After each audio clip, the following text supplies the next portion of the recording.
Dear Senators, throughout the past year, people have asked for my thoughts about my cousin Robert F. Kennedy Jr. and his presidential campaign. I did not comment, not only because I was serving in a government position as United States Ambassador to Australia, but because I have never wanted to speak publicly about my family members and their challenges. We are a close generation of 28 cousins who have been through a lot together. We know how hard it's been, and we are always there for each other. But now that Bobby has been nominated by President Trump to be Secretary of Health and Human Services, a position that would put him in charge of the health of the American people, I feel an obligation to speak out. Overseeing the FDA, the NIH, the CDC, and Centers for Medicare and Medicaid Services, agencies that are charged with protecting the most vulnerable among us, is an enormous responsibility and one that Bobby is unqualified to fill. He lacks any relevant government, financial, management, or medical experience. His views on vaccines are dangerous and willfully misinformed. These facts alone should be disqualifying. But he has personal qualities related to this job, which for me pose even greater concern. I've known Bobby my whole life. We grew up together. It's no surprise that he keeps birds of prey as pets, because Bobby himself is a predator.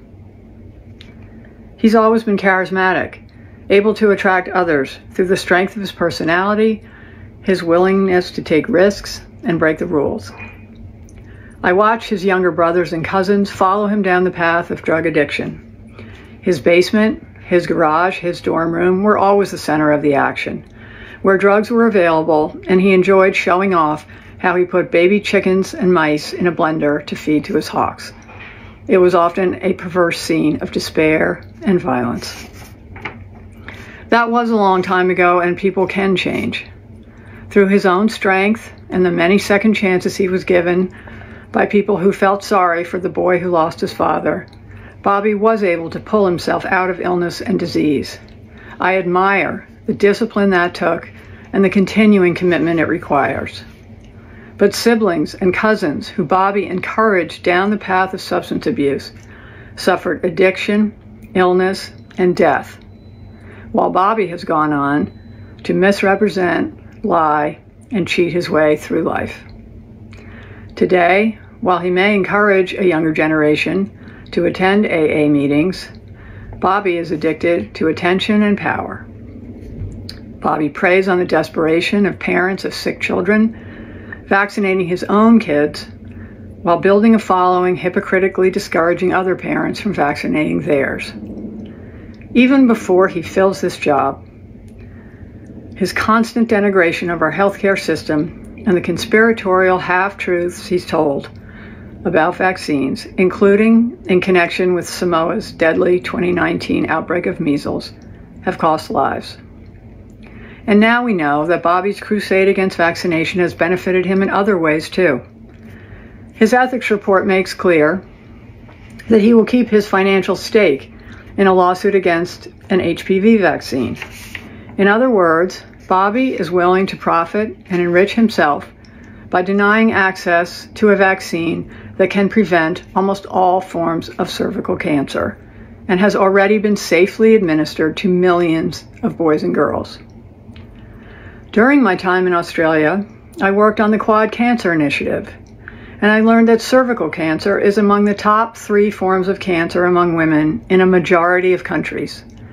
Tragically, every year, more than 200,000 children lose their mothers. They are orphaned due to a lack of vaccines and screening. Those are the real-world consequences of Bobby's irresponsible beliefs. We are a close family, and none of that is easy to say. It also wasn't easy to remain silent last year when Bobby expropriated my father's image and distorted President Kennedy's legacy to advance his own failed presidential campaign, and then groveled to Donald Trump for a job. Bobby continues to grandstand off my father's assassination and that of his own father. It's incomprehensible to me that someone who is willing to exploit their own painful family tragedies for publicity would be put in charge of America's life and death situations. Unlike Bobby, I try not to speak for my father, but I am certain that he and my Uncle Bobby, who gave their lives in public service to our country, and my Uncle Teddy, who devoted his long Senate career to the cause of improving health care, would be disgusted. The American healthcare system, for all its flaws, is the envy of the world. Its doctors and nurses, researchers, scientists, and caregivers are the most dedicated people I know.